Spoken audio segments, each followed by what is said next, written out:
Bismillahirrahmanirrahim. In this video lecture, I am going to discuss chapter number 15 of class 10th, and the name of the chapter is Inheritance. So what is inheritance? Inheritance को discuss करने से पहले हमें ये पता होना चाहिए कि जब पेरेंट्स एक ऑफ स्प्रिंग को प्रोड्यूस करते हैं तो वो कभी भी आइडेंटिकल नहीं होता अपने पेरेंट्स से।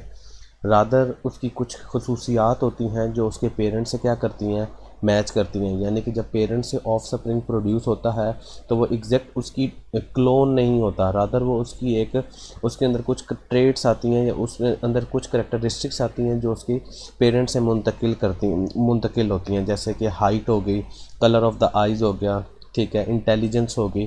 तो ये जो करेक्टरिस्टिक्स हैं ये पेरेंट्स से ऑफ स्प्रिंग में क्या होती हैं, प्रोड्यूस होती हैं। तो चैप्टर का नाम क्या है, इनहेरिटेंस, और इसका जो फर्स्ट टॉपिक है वो इंट्रोडक्शन टू जेनेटिक्स है। तो जेनेटिक्स को स्टडी करने से पहले इस चीज़ को पहले स्टडी कर लेते हैं कि जेनेटिक्स की डेफिनेशन क्या है। Genetics is the branch of biology in which we study about gene and their role in inheritance. Genetic basically क्या है, बायोलॉजी की वो ब्रांच है जिसके अंदर हम जीन को और जीन का रोल जो इनहेरिटेंस में है उसको स्टडी करेंगे। अब बेसिकली जीन है क्या? जीन बेसिकली डीएनए का एक पार्ट है, या हम कह सकते हैं कि जीन कंसिस्ट ऑफ डीएनए, या DNA gene is a part of DNA. यानी कि डीएनए के अंदर एक स्पेसिफिक चीज़ होती है जो करेक्टरिस्टिक्स को मुंतकिल करती है, या जो करेक्टरिस्टिक्स के साथ मुंतकिल होती है वो है जीन। तो इन जेनेटिक्स की डेफिनेशन क्या हुई, ये हमने क्लास 9th के अंदर भी पढ़ा था कि genetics is the branch of biology in which we study about gene and their role in inheritance. यानी कि जेनेटिक्स के अंदर हम जीन को और उसका जीन का जो रोल है इनहेरिटेंस के अंदर इसको स्टडी करेंगे। That term is known as genetics. ये जेनेटिक्स की कहलाता है। अब इनहेरिटेंस क्या है? Inheritance means the transmission of characteristics, यानी कि वो जो स्पेसिफिक करेक्टरिस्टिक्स जैसे कलर ऑफ आई हो गया, ठीक है, आपके पास मोर ओवर इंटेलिजेंस होगी, ये आपकी मुंतकिल होती है from parents to offspring, that is called as inheritance. अब the characteristics that transfer from the parents to offspring are called the traits. यानी कि जो करेक्टरिस्टिक्स पेरेंट्स से ऑफ स्प्रिंग में प्रोड्यूस होती हैं उनको क्या कहा जाता है, उनको कहा जाता है ट्रेट्स। और उन ट्रेट्स में क्या आ जाते हैं, मैन की हाइट आ जाती है, ठीक है, कलर ऑफ आइज़, इंटेलिजेंस, ये तमाम क्या कहलाती हैं, इनहेरिटेबल ट्रेट्स कहलाती हैं। या मोर ओवर हम ये कह सकते हैं कि ये आपके पास इनहेरिटेंस की मेन करेक्टरिस्टिक्स हैं जो पेरेंट्स से किस में मुंतकिल हो रही हैं, ऑफ स्प्रिंग्स के अंदर मुंतकिल हो रही हैं। इनको मुंतकिल कराने में किसका किरदार है? The word single lies beneath this is gene. Gene basically मुंतकिल होता है, या वो जीन ज़िम्मेदार होता है करेक्टरिस्टिक्स को मुंतकिल करने में।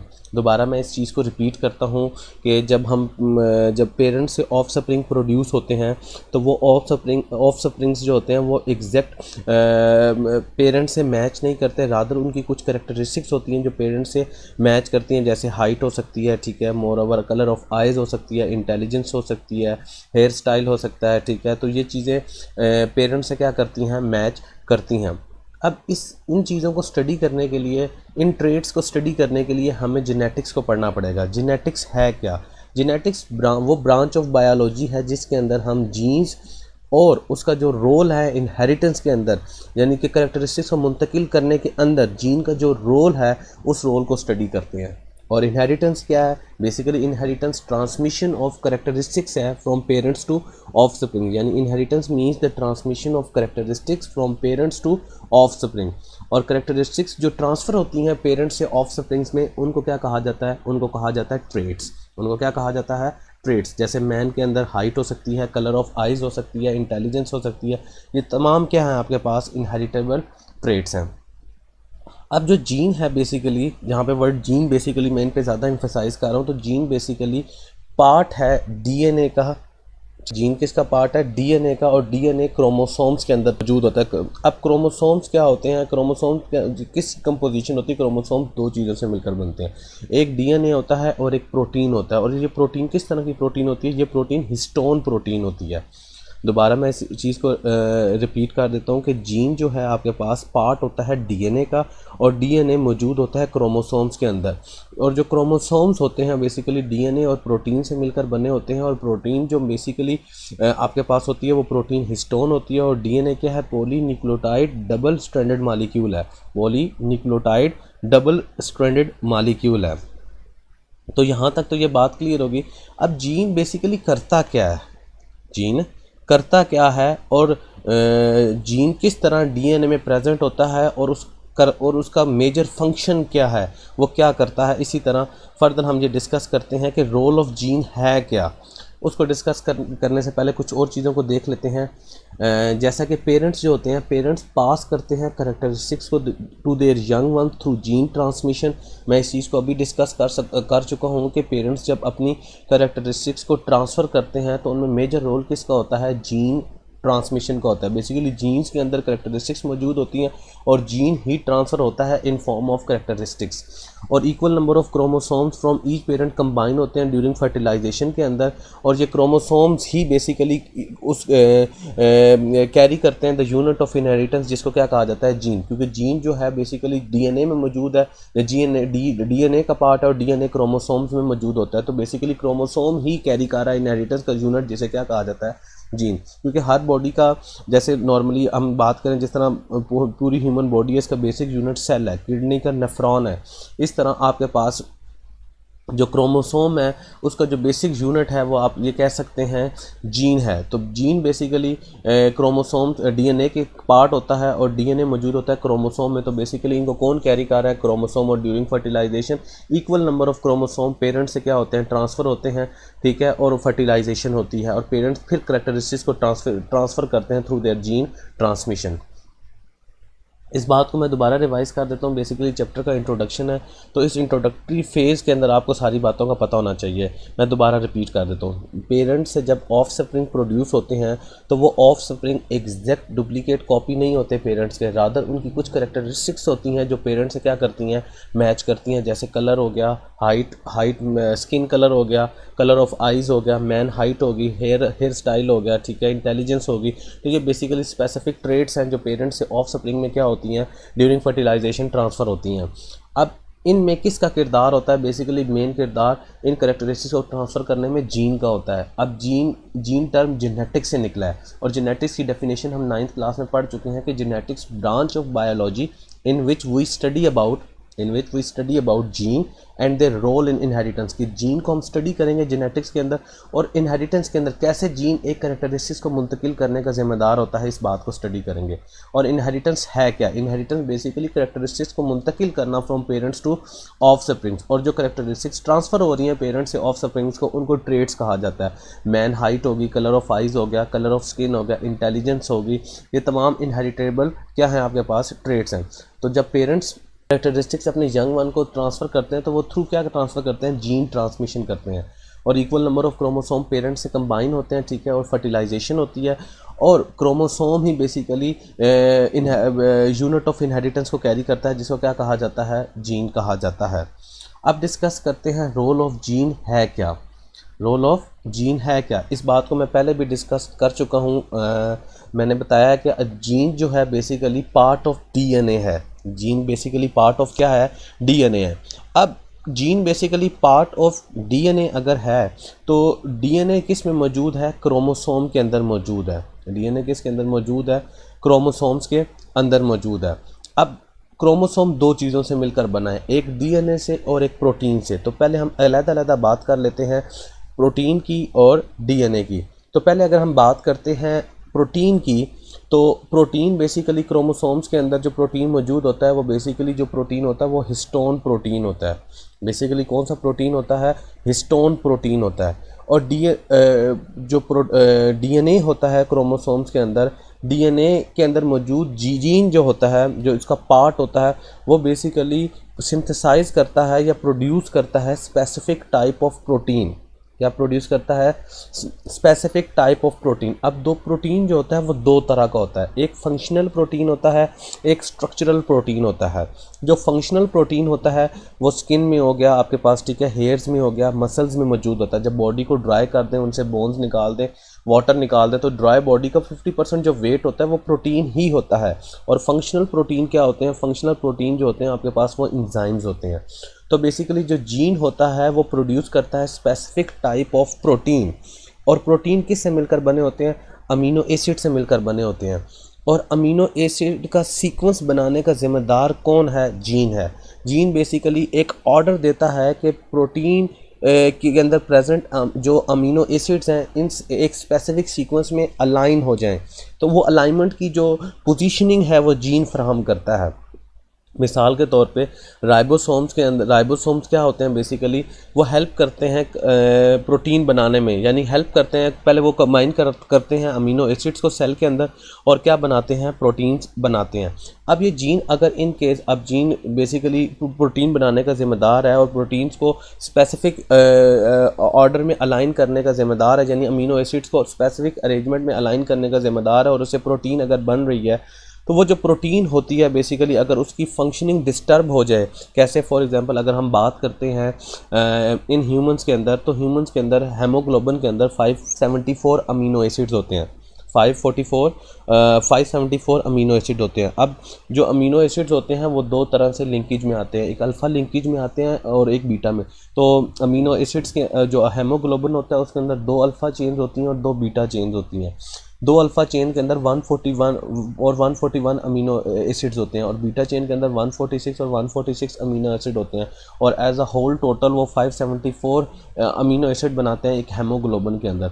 अगर अमीनो एसिड के अंदर जो बीटा चेन है, जो 6 नंबर वाली चेन जिस पे अल्फ़ा बीटा में ट्रांसफॉर्म होता है, तो वो अगर बीटा चेन स्पेसिफिकली डिस्टर्ब हो जाए, अगर कोई भी अमीनो एसिड को अरेंज करने में डिस्टर्बेंस हो जाए, ठीक है, तो फिर इससे एक डिसीज़ होती है जिसको क्या कहा जाता है? सिकल सेल एनीमिया कहा जाता है।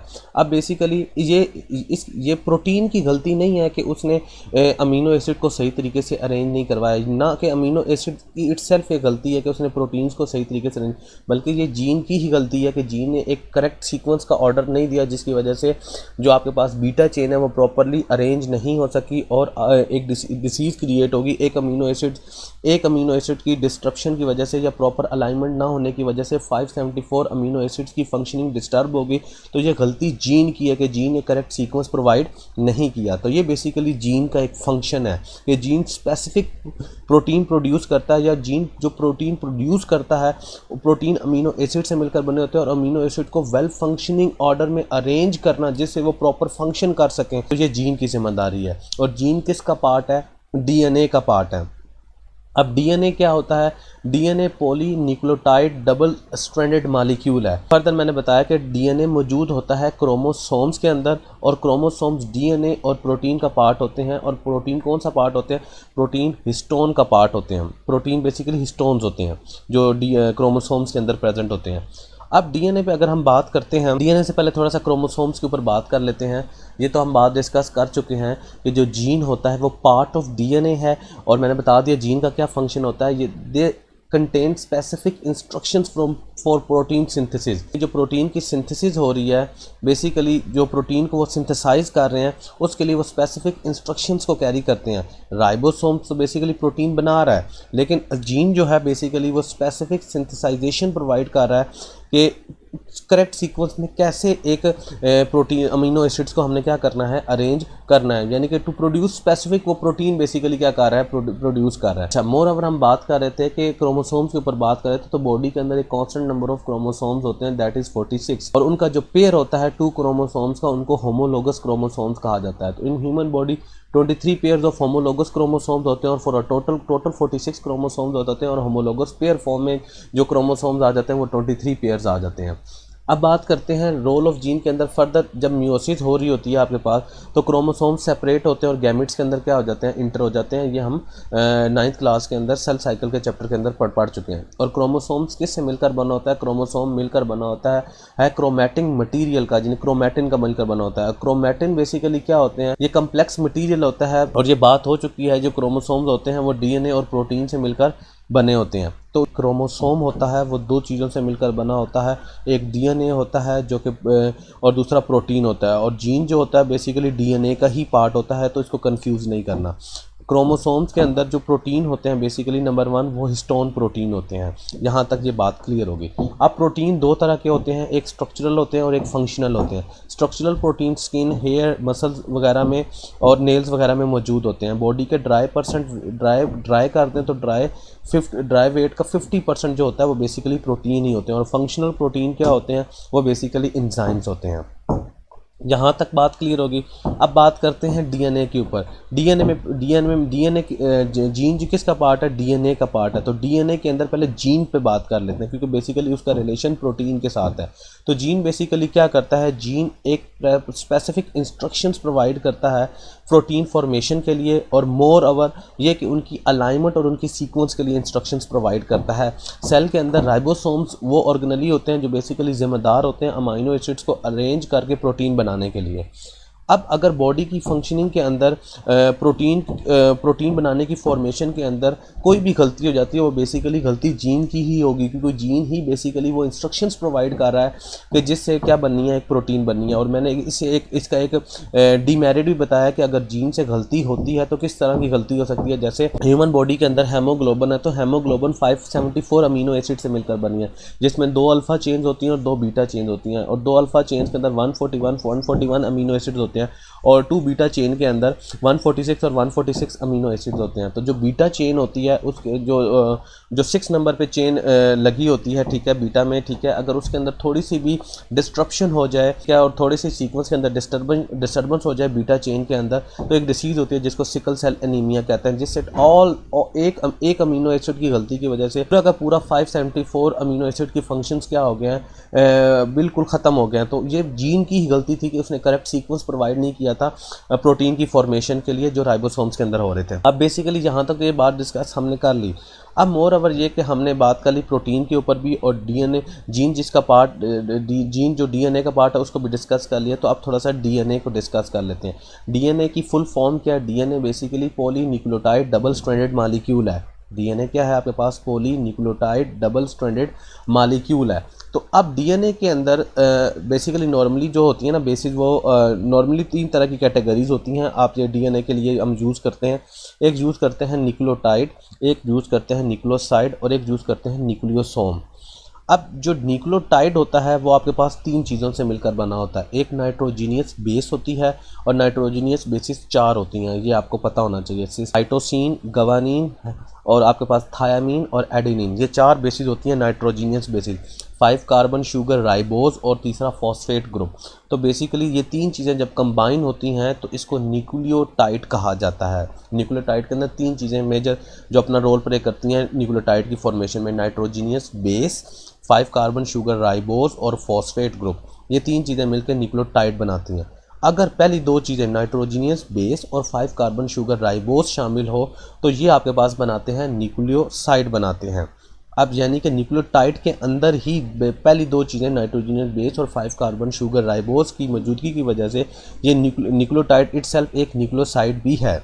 और मोर ओवर अगर हम बात करें न्यूक्लियोसोम्स के ऊपर, तो जो आपके पास डायग्राम में मैं आपको बताता हूँ, ये आपके पास जो प्रोटीन है, इस प्रोटीन की सराउंडिंग में जो आपके पास ये रैप लाइक स्ट्रक्चर नज़र आ रहा है, तो ये बेसिकली जो राउंड स्ट्रक्चर है, जो डीएनए है, ये रैप अराउंड हो रहा है हिस्टोन प्रोटीन के सराउंडिंग में। इसको क्या कहा जाता है? न्यूक्लियोसोम। इससे क्या लगेगा आपको? ऐसा लगेगा कि बीड्स ऑन अ स्ट्रिंग है, यानी कि आपको ऐसी फॉर्मेशन शो होगी, यानी कि जो आपके पास डीएनए वो रैप हो रहा है एक हिस्टोन प्रोटीन के ऊपर, जिसको क्या कहा जाता है? न्यूक्लियोसोम। यानी DNA is present between nucleosomes. In this way the nucleosome and the DNA between them look like beads on a string. और ये आपके पास डीएनए है बिटवीन 2 न्यूक्लियोसोम्स। यहाँ तक तो ये बात होगी। अब दोबारा मैं इस बात को रिकॉल कर देता हूँ कि न्यूक्लियोटाइड आपके पास 3 चीज़ें से मिलकर बना होता है, nitrogenous base, 5 carbon sugar ribose और फॉस्फेट, जिसको न्यूक्लियोटाइड कहा जाता है। फिर न्यूक्लियोसाइड पे बात करते हैं तो उसके अंदर आपके पास 5 कार्बन शुगर और नाइट्रोजीनियस बेस आती है। अब न्यूक्लियोसोम क्या होता है? बेसिकली मैं हाईलाइट कर चुका हूँ कि ये जो हिस्टोन प्रोटीन है, ये रैप हुआ है, डीएनए ने रैप किया हुआ है इस हिस्टोन प्रोटीन को, जिसको न्यूक्लियोसोम कहा जाता है। और 2 आपके पास न्यूक्लियोसोम्स के दरमियान में जो डीएनए होता है उसे कनेक्टिंग डीएनए या डीएनए बिटवीन 2 न्यूक्लियोसोम्स भी कहा जाता है, और ये न्यूक्लियोसोम हो गया। अब एक एग्जांपल डिस्कस कर लेते हैं। देखें, न्यूक्लियोटाइड और न्यूक्लियोसाइड, इसकी जो कंबाइन एग्जांपल है वो है एटीपी। एटीपी को क्या कहा जाता है? Adenosine triphosphate. अब एडिनोसिन जो है आपके पास वो मिलकर बनी है एडिनिन, जो कि आपके पास नाइट्रोजीनियस बेस है और 5 कार्बन शुगर है, यानी ये एडिनोसिन जो है आपके पास न्यूक्लियोसाइड है। और ट्राइफॉस्फेट अगर शामिल हो जाए तो ये क्या बन जाएगा? न्यूक्लियोटाइड। यानी कि एडिनोसिन ट्राइफॉस्फेट न्यूक्लियोटाइड और न्यूक्लियोसाइड की एक एग्जाम्पल है। और डाई न्यूक्लियोटाइड की क्या एग्जाम्पल है? NAD, इसकी क्या है? एग्जाम्पल है। तो यहाँ आज हमने इंट्रोडक्शन के बारे में डिस्कस किया है। इंशाल्लाह नेक्स्ट लेक्चर के अंदर हम डिस्कस करेंगे Watson Crick model of DNA, further more DNA replication. Thank you very much.